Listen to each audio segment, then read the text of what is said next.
Hi friends, வணக்கம். நானாக இன்றைக்கி குடமிளகா சட்னி எப்படி பண்ணுறதுன்னு பார்க்கலாம். ஒரு ஸ்பூன் எண்ணெய் ஊற்றிக்கலாம். ஒரு ஸ்பூன் கடலப்பருப்பு, ஒரு ஸ்பூன் உளுத்தம்பருப்பு போட்டு ஒரே ஒரு வரமிளகா போட்டுக்கலாம். மீடியம் சைஸ் வெங்காயத்தில் 2 பெரிய வெங்காயம் எடுத்து கட் பண்ணி வதக்கி விட்டுறலாம். இது வதங்கி கோல்டன் ப்ரௌன் ஆகணும். இந்த ஸ்டேஜில் நம்ம ஏற்கனவே க்யூபாக கட் பண்ணி வச்சுருக்கிறோம். கொஞ்சம் பெருசு பெருசாகவே கட் பண்ணிக்கலாம். க்யூபான்னுட்டு எந்த சைஸ் வருதோ அந்த சைஸில் கட் பண்ணிக்கோங்க.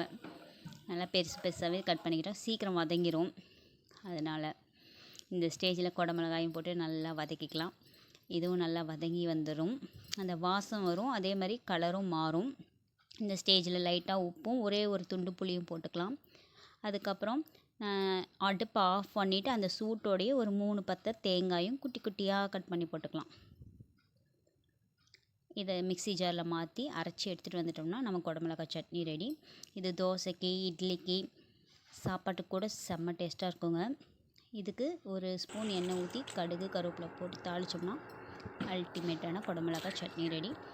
பிடிச்சிருந்தா லைக் பண்ணுங்கள், ஷேர் பண்ணுங்கள், செஞ்சு சாப்பிட்டு பார்த்துட்டு கமெண்ட் பண்ணுங்கள்.